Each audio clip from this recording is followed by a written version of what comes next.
I've been working with these skills since I was 16 in a manner that, people were giving me money to share them and I was learning them as I went. And I'm still in that space, except for I'm more learning as I go than getting money for it. But the baseline, the health that I have, the wealth that I have isn't in monetary possessions. You don't see me selling gear or promoting gear, really. We just joke around because other people have crazes and we're kind of, yeah, it's a cool tool, but why freak out about it? What are you gonna do, put your label on it and sell it at your store? It's not about that, it's about the skills.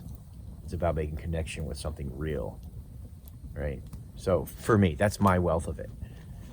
As a result, there are people who are panicking who have put this place on their map as a place to go in times of need. This place is closed, except for students and apprentices and long-term community members who've put in enough dirt time and elbow grease that we know each other and we know each other well and we count on each other.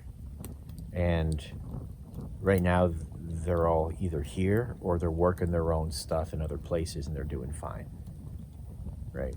So the visiting hours are on the calendar during classes, and you can visit if you register for one. And that's not to be mean, it's to control vectors and to do camp hygiene, applied now to the 9-to-5 reality of Chicken Littles driving while texting, looking for the next empty shelves in the hopes of finding a stale roll of Charmin. Clearer heads will always prevail. So once this calms down, we'll open up our doors again. But until then, call ahead if you're in doubt so that we can have a clear agreement on how things will unfold if you want to come over, do a tour or whatnot. Make sure you hold on to facts from the hysteria, because the hysteria is right now more dangerous in the Northeast, at least in the New England states, than the pandemic.